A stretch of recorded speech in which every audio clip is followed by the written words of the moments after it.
Պարոն Վարդանյան,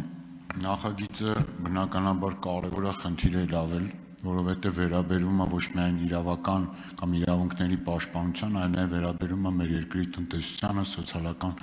խնդիրներին։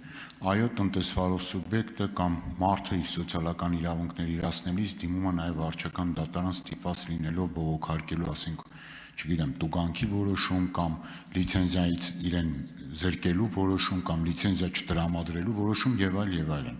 Այսինքն սա շատ կարևոր է նաև այս իմաստով տնտեսական, սոցիալական ռիսկեր առաջացնելու եւ հետևանքների։ Հետևաբար նաև դրա լուծումը արագ եւ ողջ ծավալով բնականաբար նաև կարևորում է մեր հանրության բոլոր շերտերի իմաստով։ Հիմա պարզ հարց եմ տալիս, էլի այսքան երկար քննարկվեց, բայց ես ուշադիր հետևում էի, որևէ կերպ անդրադարձ չկատարվեց մի կարևոր ինստիտուտի վարչական մարմնի կողմից անձնական պատասխանատվության ինստիտուտին։ Այսինքն նրանք մարդիկ են, չէ՞, որ այդ որոշումները կայացնում են, եւ այո, անձնական պատասխանատվությունը, որը նաև միջազգային պրակտիկայում, որքան ես տեղյակ եմ, կիրառվում է եւ կարող է նաև արդյունավետ լինել այս իմաստով։ Պրոգրեսիվ հայցի հնարավորությունը, այսինքն անձի կողմից իր գործողություններով պատճառված վնասի հատուցման այս ներկայացնելու հնարավորությունը միշտ եղել եւ պահպանվում է։ Բայց մենք այլ միտում ունենք, երբ կներեք պետական մարմին, այս դրա մասին պետք է խոսանք, եւ պետական մարմինը եւ տեղական ինքնակառավարման մարմինը ասում է, գիտեք ինչ, ես շարից փորձանքից հեռու։ Այսպես մեկնաբանեմ օրենքը, որտեղ տարածի եմ ուզում մեկնաբանել, որտեղ չեմ ուզում լրացուցիչ խնդիրներ ունենամ հետո։ Այդում ձեր կողմից բարձրացված հարցի տեսանկյունից, անձնական պատասխանատվության տեսանկյունից։ Ես այսպես կիրառեմ օրենքը։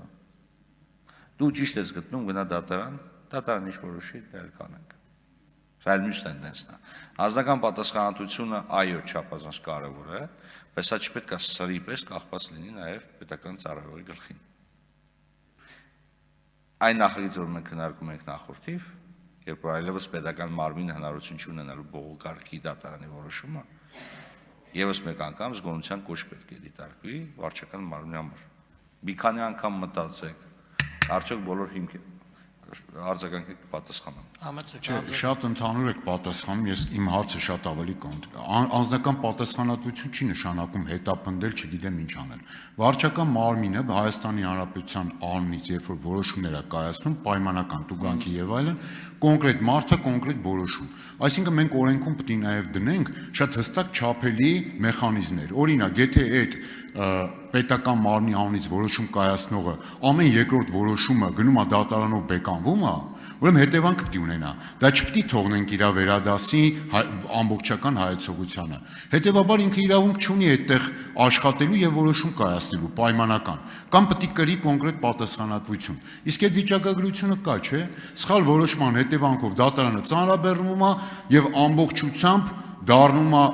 այսպես ասենք, ոչ արդյունավետ իրավիճակ եւ բուն պատճառը այդ մարդու իր պաշտոնին չհամապատասխանելն է կամ անգործությունը կամ էլ, չգիտեմ, անարդյունավետ գործունեությունը։ Սա շատ հստակ մեխանիզմով պետք է օրենքում դրվի, կարգավորվի եւ արդյունք ունենա։ Մնացածը թե չէ հեքիաթ է։ Վիճակագրական տվյալները շատ կարեւոր են, պարոն Ավետիսյան։ Ես կիսում եմ ձեր կարծիքը,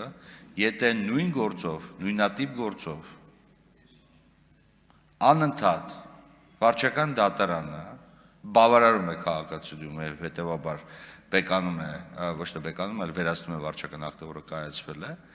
սա նշանակում է, որ կամ վարչական մարմինը ունի սկզբունքային դիրքորոշում եւ համաձայն չի դատական իշխանության հետ, կամ պարզապես